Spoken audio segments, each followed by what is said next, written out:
Unless you've been living under a rock or riding your motorcycle far too much so far this year, you'll be aware that there's a general election coming.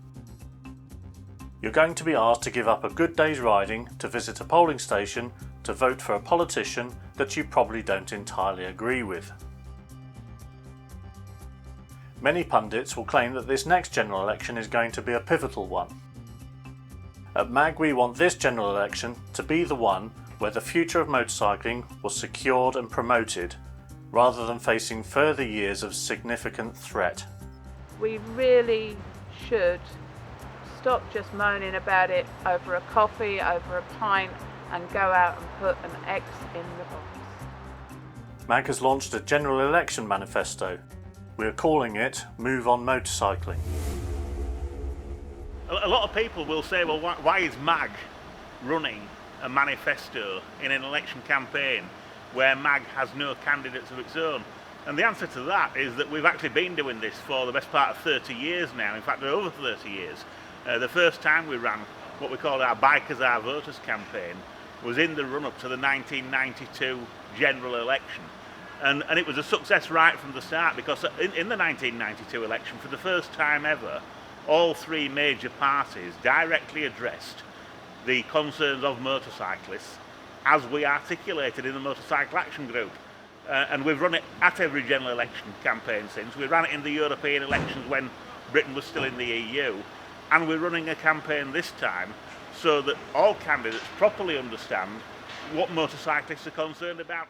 As bikers, we are all voters, but our interests have suffered years of neglect by policymakers and politicians. And they'll talk about trains, and they'll talk about buses, and they'll talk about cars, but they very, very rarely mention motorcycling, and that has to change. Motorcycles rarely seem to figure in the thought patterns of politicians. To be honest, I think we are an unnecessary complication in transport to politicians.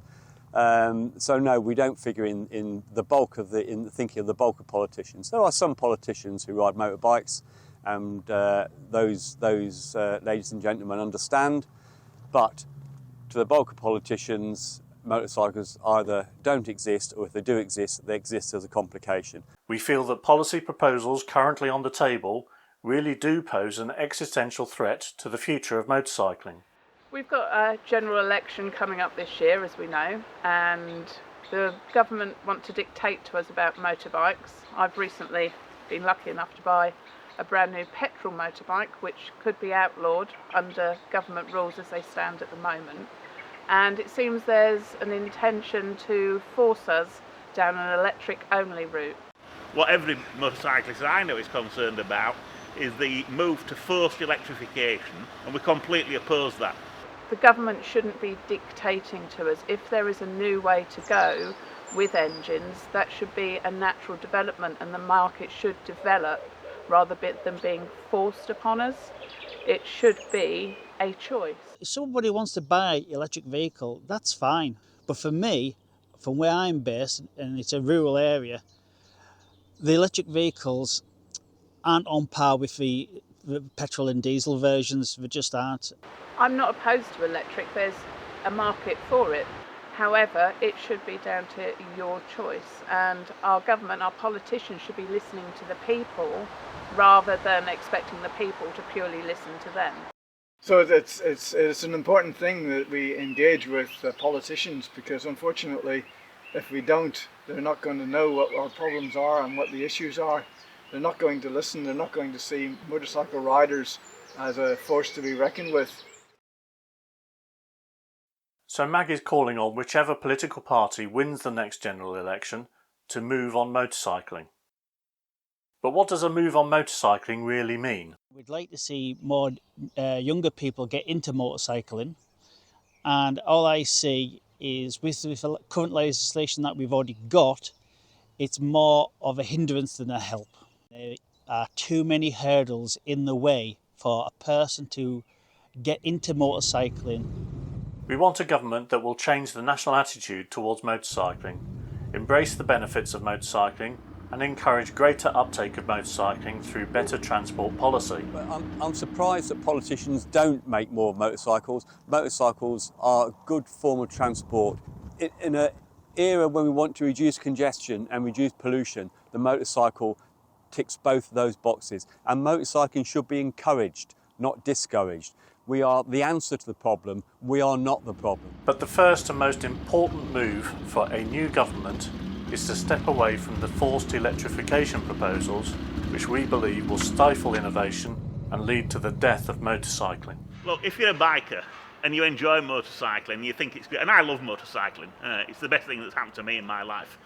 But if you want it to carry on, you need to get involved in the Motorcycle Action Group, and you need to impress upon every politician that they will not get your vote if they support forced electrification. I don't think anybody anymore believes that the political system really works for the people anymore in this country, and probably not in the wider world. Now, we can either ignore it, in which case if we ignore it, the politicians carry on doing what they're doing and they get a lot out of it and we get nothing out of it, we get the dirty end of the stick. Or we can get involved and we can try. We can at least try. And to do that we need numbers. We need every motorcyclist involved.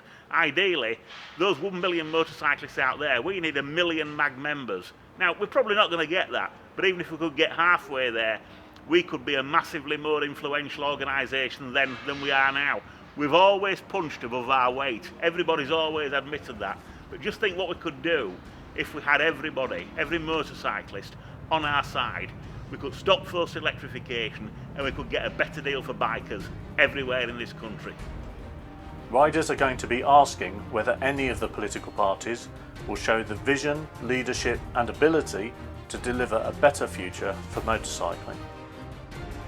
We want a government that will break with the past, scrap the EV mandate proposals and allow motorcycling to flourish. We can help policymakers to formulate good policy for motorcycling, but the first step is to find and elect politicians that are willing to move on motorcycling.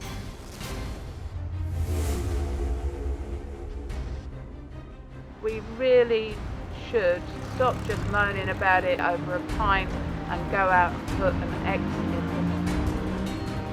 So just think what we could do if we had everybody, every motorcyclist on our side